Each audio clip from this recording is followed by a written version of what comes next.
الله فلا مضل له ومن يضلله فلا هادي له وأشهد أن لا إله إلا الله وحده لا شريك له وأشهد أن محمدا عبده ورسوله وحبيبه وصفيه خير نبي أرسله الله رحمة للعالمين بشيرا ونذيرا. أما بعد،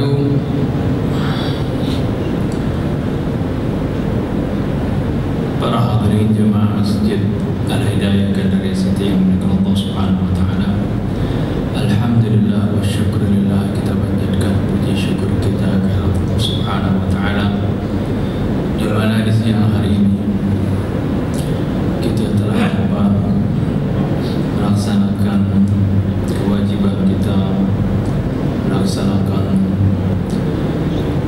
salat zuhur berjamaah. Dan juga pada kesempatan saat ini kita coba duduk sejenak untuk mendengarkan firman-firman Allah Subhanahu wa taala. Semoga segala amal ibadah kita diterima oleh Allah Subhanahu wa taala. Para hadirin jemaah Masjid Al-Hidayah yang Allah Subhanahu wa taala, topik kita pada kali ini adalah membicarakan tentang khususiat keistimewaan dinul Islam yang kedua, yaitu adalah asyumul, yang artinya mencakup berbagai aspek atau komprehensif agama Islam. Adalah atau syariat Islam adalah merupakan syariat yang komprehensif, yang mencakup segala kehidupan manusia. Syariat Islam mengatur segala hukum yang berkaitan dengan manusia, dari ujung kepala sampai ke ujung kakinya.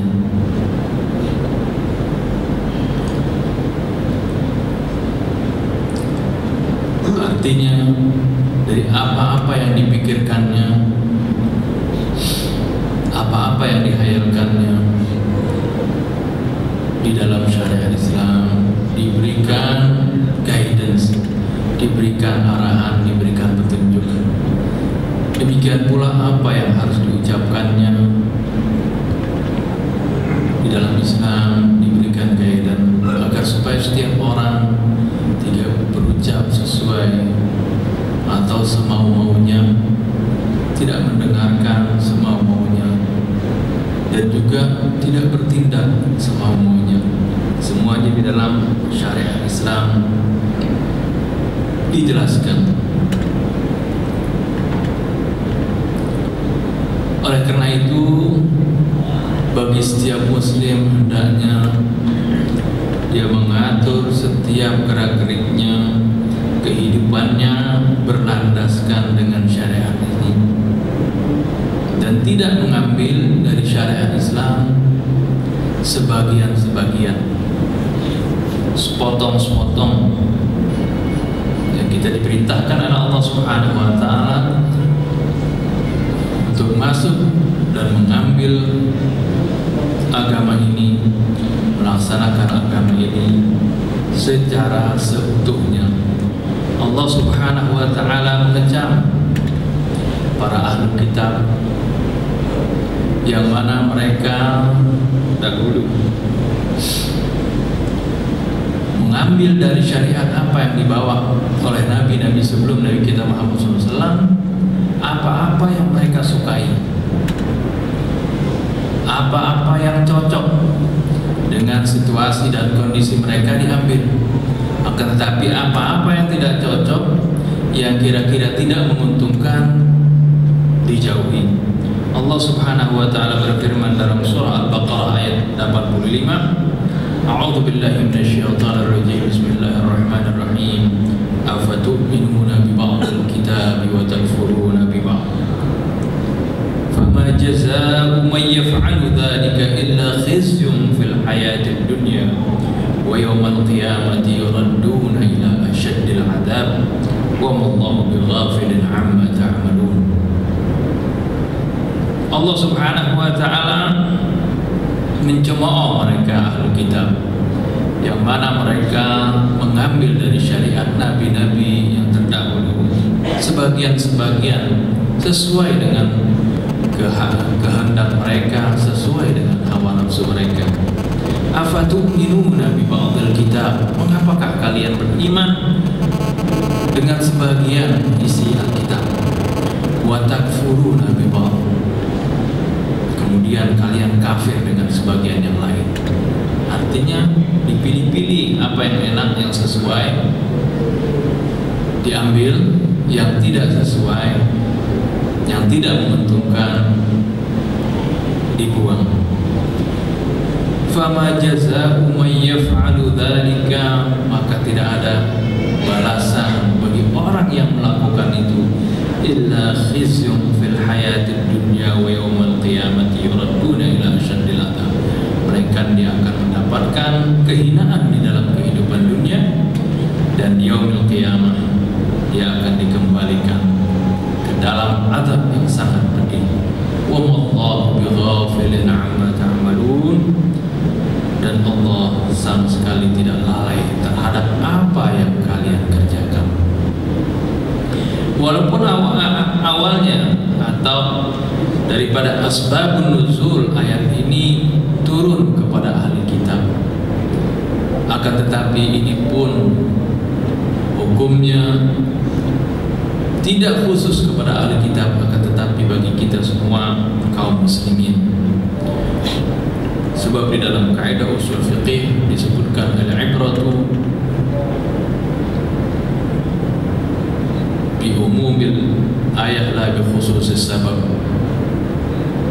Yang diambil ibrah, pelajaran dari keumuman ayat ini, tidak dari kekhususan sebabnya.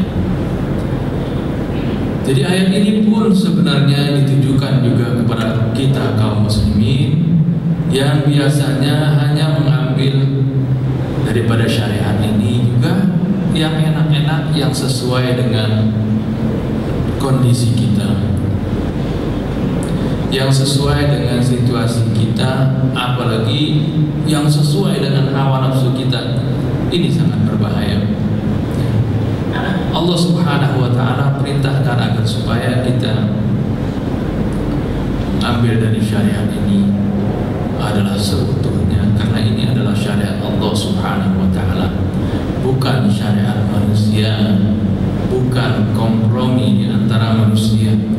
Akan tetapi ini adalah ketetapan dari Allah Subhanahu wa ta'ala bagi kita. Sehingga di dalam interaksi amal perbuatan manusia di dalam syariat Islam kemudian dibagi-bagi, diklasifikasikan ya, kepada beberapa bagian di antara syariat-syariat ini, yaitu ada yang disebut syariat, ada yang wajib. Ya, kita tahu al-wajib adalah segala sesuatu perbuatan yuthabu fa'iluhu wa yu'aqabu tarikuhu. Ya. Jadi syariat ini ada yang diklasifikasikan sebagai syariat yang wajib kita kerjakan, di mana yang mengerjakannya akan diberikan ganjaran, wa yu'aqabu tarikuhu, dan akan disiksa atau berdosa orang yang meninggalkannya.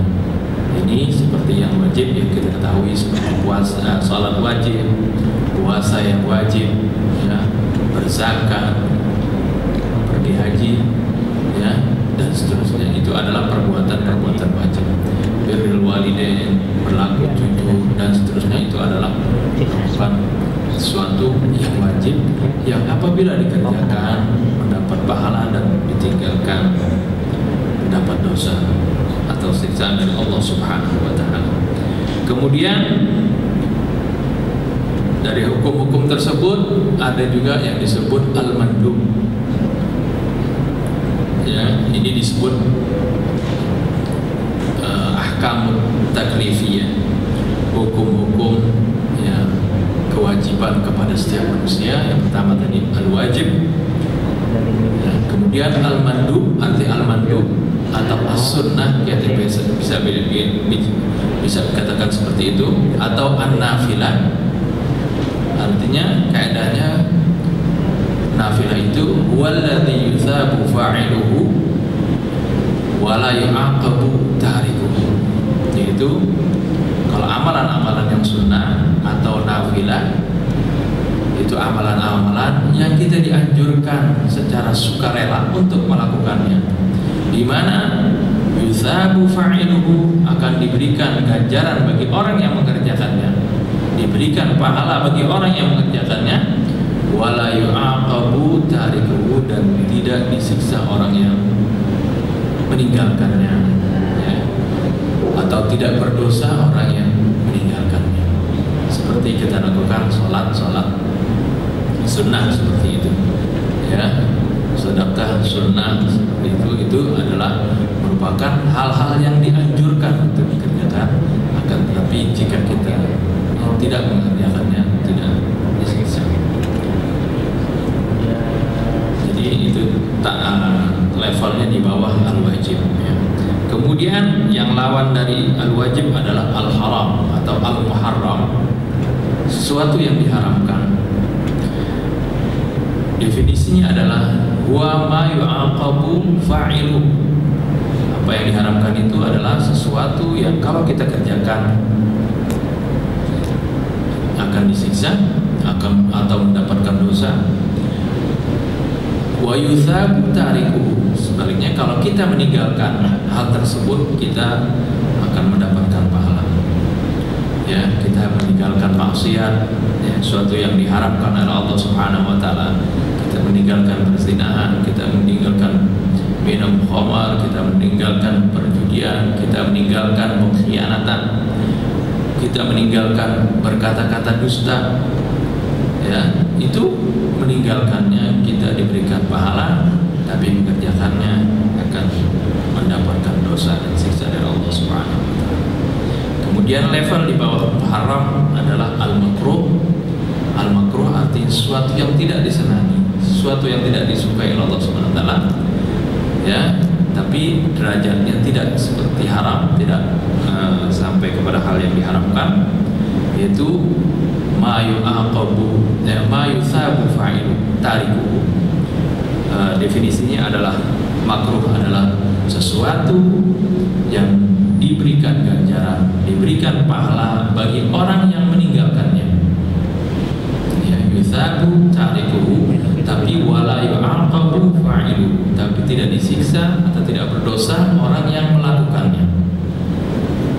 Ya, seperti apa yang makruh? Seperti kita makan makanan yang membuat mulut kita bau, seperti itu. Karena hal ini, ya, akan mengganggu orang lain. Ini makruh, sesuatu yang dibenci, yang tidak disukai, ya. Ada salah satu hadis Nabi kita Muhammad SAW, beliau bersabda, ya, man akala thum fala yaqrabanna masjidan. Rasulullah SAW itu, ya, tidak suka makan bawang putih, karena, ya, habis makan bawang itu bawang putih suka menimbulkan bau yang kurang sedap, ya. Kemudian Rasulullah pun mengatakan man akala thum fala yaqrabanna masjidana. Barang siapa yang makan bawang, ya, kalau masih berbau, dia tidak bisa gosok gigi, jangan dekati masjid kami. Artinya jangan kumpul bersama orang karena baunya akan mengganggu orang lain. Ya, ini adalah merupakan hal yang makruh, tapi tidak sampai kepada hal yang haram. Ini contohnya. Dan ahkam taklifiyah yang berikutnya adalah al-mubah. Al-mubah itu artinya boleh. Definisinya adalah ma la yutsabu fa'iluhu wa la yu'aqabu tarikuhu. Itu sesuatu sesuatu yang dikerjakannya tidak dapat pahala dan ditinggalkannya juga tidak dosa. Jadi hal-hal yang mubah arti yang pilihan buat kita. Seperti apa contohnya yang mubah? Yang mubah yaitu kita misal memilih menu makanan. Makanan kita makan, ya, ada yang makan nasi, ada yang makan roti, ada yang makan dengan sayur dan macam-macam. Itu pilihan dia. Itu namanya mubah saja. Dulu suka ada yang mencontohkan bahwasanya makan itu mubah. Tidak seperti itu ya. Bukan makan tapi pilihannya, ya, memilih menu makanan itu yang mubah. Kalau makan ya bukan mubah, itu harus. Kalau dia tidak makan, ya, seorang yang tidak makan ya, dia akan binasa, itu jadi haram. Nah ini secara hukum taklif, arti bebanan terhadap manusia, ketentuannya seperti itu. Jadi ada 5 tadi. Ada yang wajib, ada yang al-mandub atau nafilah, ya. Kemudian al-muharram atau al-haram, kemudian al-makruh, dan terakhir adalah mubah. Adapun hukum-hukumnya di dalam Islam, itu dalam syariat Islam ada yang berkaitan dengan hukum syariat, hukum mengenai keyakinan atau hukum mengenai tauhid, keyakinan kita kepada Allah Subhanahu wa taala, seperti beriman kepada Allah, beriman dengan yaumil akhir, beriman dengan kitab-kitabnya, para rasulnya, ya. Ini disebut ahkam tauhid atau tentang akidah, keyakinan. Ada juga hukum-hukum mengenai akhlak, budi pekerti, perangai, yaitu ketentuan-ketentuan yang mana setiap muslim ya, diperintahkan untuk berkarakter, berperilaku dengan karakter-karakter Islami, seperti wajibnya berlaku jujur, wajibnya berkata yang benar, dan haramnya berdusta, wajibnya menghormati kedua orang tua, menghormati orang yang lebih tua, menyayangi yang lebih muda, menghormati tetangga, ya. Itu semuanya bagian daripada akhlakul Islamiyah, akhlak al-Islamiyah. Ini semuanya diatur di dalam Islam. Bagaimana perilaku kita terhadap teman sejawat misalnya, bagaimana perlakuan kita, perilaku kita dalam melakukan transaksi dengan orang-orang di sekeliling kita, itu diatur di dalam Islam. Juga berikutnya adalah al-ahkam allati tata'allaqu bi tanzimi 'alaqatil insan bi khaliqih. Hukum-hukum yang berkaitan mengatur hubungan antara seorang hamba dengan Tuhannya, itu pun diatur, ya. Bagaimana hubungan kita kepada Allah Subhanahu wa taala diatur, itu dengan hukum adanya hukum sholat, ya, puasa, ya, dan lain-lain, ya, ibadah haji dan seterusnya, ya. Ini adalah merupakan hukum-hukum syariat yang mengatur hubungan kita dengan Allah Subhanahu wa taala. Ini semuanya diatur di dalam Islam. Kemudian hukum-hukum yang mengatur juga hubungan antara individu, ya, antara masyarakat, diatur semuanya, ya. Di dalam Islam semuanya diatur. Di dalam masyarakat yang terkecil, yaitu misalnya dengan hukum-hukum keluarga yang ada kaitannya dengan keluarga, seperti masalah nikah, masalah tolak, masalah warisan, masalah nafkah, itu semuanya diatur di dalam Islam. Kemudian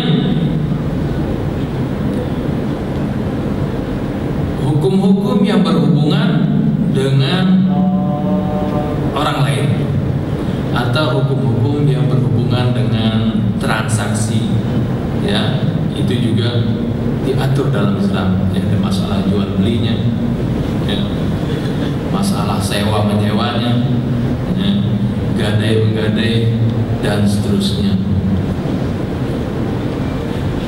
Berikutnya adalah al-ahkam tata'allaqu bil qada' wa ta'awun. Hukum-hukum yang berkaitan dengan masalah hukum, masalah tuntutan, ya, dan juga masalah kesaksian, ya, sumpah dan sebagainya. Ya, ini masalah hukum juga ditetapkan di dalam Islam. Selain itu juga hukum-hukum yang berhubungan dengan masalah negara, ya, bagaimana hubungan antara satu negara dengan negara yang lain, hubungan bagaimana antara pemimpin dengan rakyatnya, hubungan bagaimana memilih seorang pemimpin, itu semuanya diatur di dalam Islam. Semuanya diatur dalam Islam. Dan juga bagaimana hubungan antara suatu negara, ya, dengan negara yang lain jika terjadi kegentingan dan seterusnya. Jadi hukum-hukum yang ditetapkan oleh Allah Subhanahu wa taala syamilun likulli ahwalin nas, mencakup segala aspek kehidupan manusia, baik aspek pribadi maupun aspek yang berhubungan dengan masyarakat. Kepribadian sampai yang sangat pribadi sekali diberikan tuntunan oleh Allah Subhanahu wa taala. Sampai seorang masuk ke WC yang diberikan tuntunan di dalam Islam. Melakukan hubungan suami istri pun diberikan tuntunan dan petunjuk di dalam Islam. Tidak ada ya ketentuan-ketentuan atau perundang-undangan yang buatan manusia yang mengatur ini semuanya. Tapi di dalam Islam semuanya diatur oleh Allah Subhanahu wa taala. Dan dicontohkan oleh Nabi kita Muhammad SAW di dalam sunnahnya. Para hadirin jamaah Masjid Al-Hidayah dimuliakan Allah Subhanahu wa taala. Kemudian di dalam pelaksanaan hukum-hukum Islam juga ada ketentuan-ketentuan, kondisi-kondisi ideal, kondisi di mana ketentuan tersebut dilaksanakan dengan sangat sempurna. Ada juga kondisi-kondisi yang realita, artinya dilaksanakan dengan batasan minimal, ya, batasan minimal. Nah, untuk hal ini insya Allah akan kita lanjutkan pada pertemuan esok hari, bagaimana Islam mengatur kondisi-kondisi tersebut, karena setiap orang kondisinya berbeda, ketahanannya berbeda, kondisi fisiknya pun berbeda. Oleh karena itu di dalam Islam menetapkan ada kondisi-kondisi al-mithaliyah, kondisi-kondisi ideal yang seharusnya dia dicapai, dan juga ada kondisi al-waqi'iyah, artinya kondisi-kondisi yang realistis, ya, yang sesuai dengan kondisi dan kapasitas setiap individu yang melaksanakannya. Insya Allah akan kita lanjutkan pada pertemuan esok hari, ya, di waktu yang sama. Ini saja yang dapat saya sampaikan. Billahi taufiq wal hidayah. Wassalamualaikum warahmatullahi wabarakatuh.